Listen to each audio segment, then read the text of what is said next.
Welcome to Inspire Scuba, where today we're going to be discussing my top five tips on becoming a better dive buddy. My name is Jason, and this is Inspire Scuba. Let's dive right into it.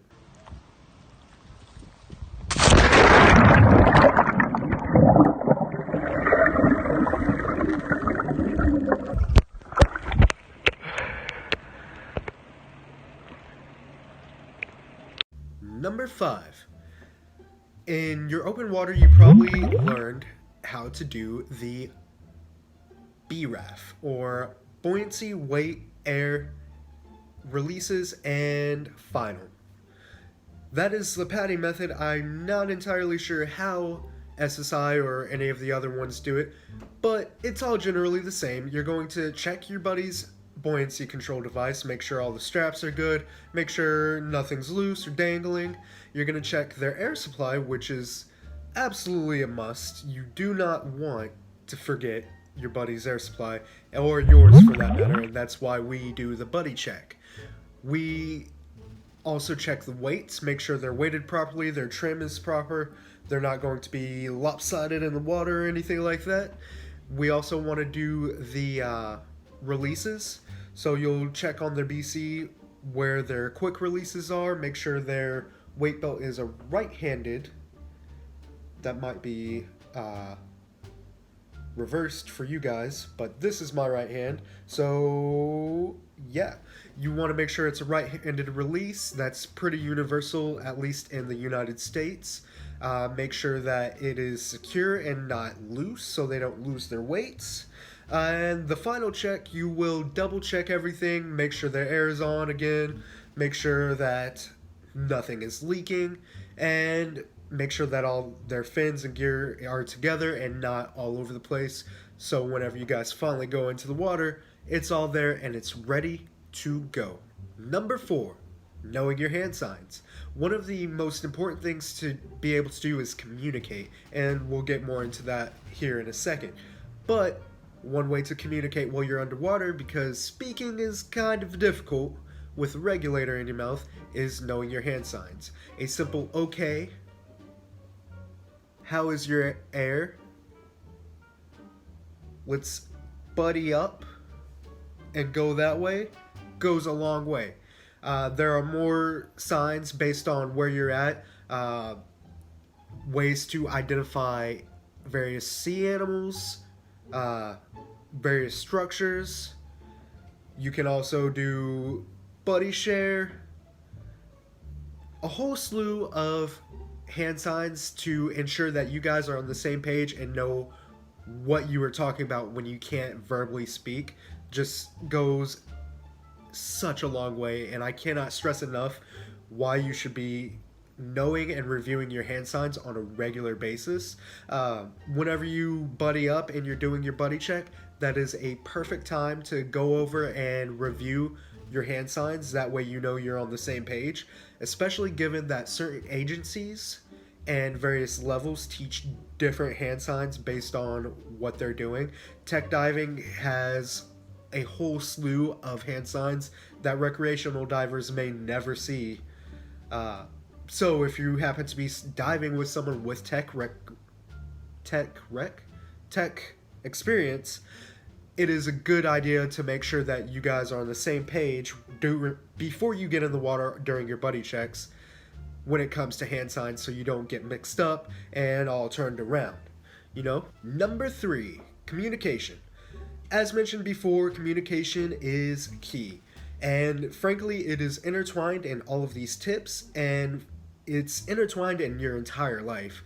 Being able to communicate cohesively and to get your point across and also understand other people's points goes such a long way. It's really the bread and butter of life to be able to understand. It really goes a long way, and it is definitely something that you should be practicing every day, because it's like a muscle. You always have to be working it out and improving your muscles and your skills. One way to do that is YouTube.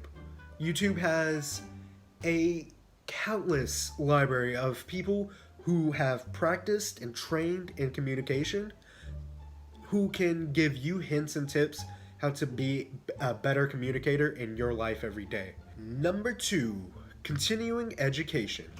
So, improving your skills, as mentioned before, is something that you constantly have to work towards. You can't just learn a skill and it be like that for the rest of your life, unless we're talking riding a bike. But even then, there's always room for improvement. So, with scuba diving, whether you are getting a new certification or you are getting in the water and practicing the skills that you've done already in your courses with your buddy, goes such a long way in improving and sharpening your ability. To understand and know why you do things goes a long way. Something I absolutely cannot stress enough and recommend is getting your rescue diver. Uh, I can make another video in what all a rescue diver entails and what that certification means. If you would like to see that, leave a comment below letting me know, and I will get that out for you.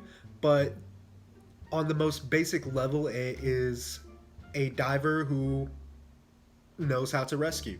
It is the first step before getting into the professional realm of recreational diving, and it gives you a wide array of skills and know-how in terms of being a great diver and an even better dive buddy. When you are a rescue diver, you are often looked to as one of the most competent divers in the area, aside from instructors and dive masters and those at the professional level. But if you're just at a spot with your friends and you're all divers and you're the only one with rescue diver, you have the skill and the know-how in case something goes wrong to be able to respond appropriately and quickly and ensure that everybody gets home safe. So that is why being a rescue diver and practicing those skills on a regular basis is just so priceless. Again, continue your education. At the very least, aim for your rescue diver and get in the water and practice. And that leads me on my number one tip on how to be a better dive buddy, and that is experience. Getting out there and diving on a regular basis sharpens your skills. It makes sure that you're able to take all of that theoretical knowledge that you learned in class, lay it out, and put it to the actual test, and reinforce the habits that are good that allows you to be a better diver. And when you're a better diver, you're a better dive buddy. Another thing that getting out there and experiencing diving does is gives you more opportunity to buddy up with other divers of varying skill levels.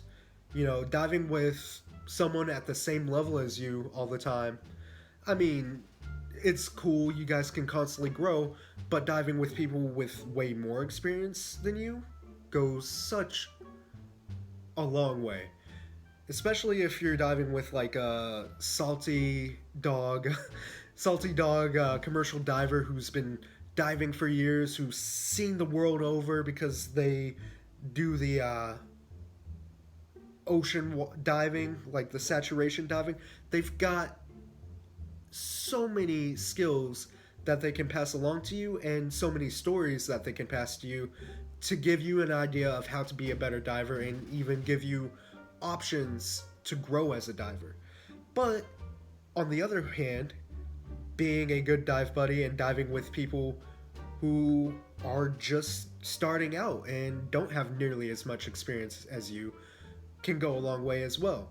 Getting in the water and showing someone who just passed their open water test how to be a better diver in terms of buoyancy and trim helps reinforce those skills for you as well, so that when you go and you're diving with your regular buddy or someone more experienced, you have something to show that you've practiced these skills and you've been in the water. So what are you waiting for?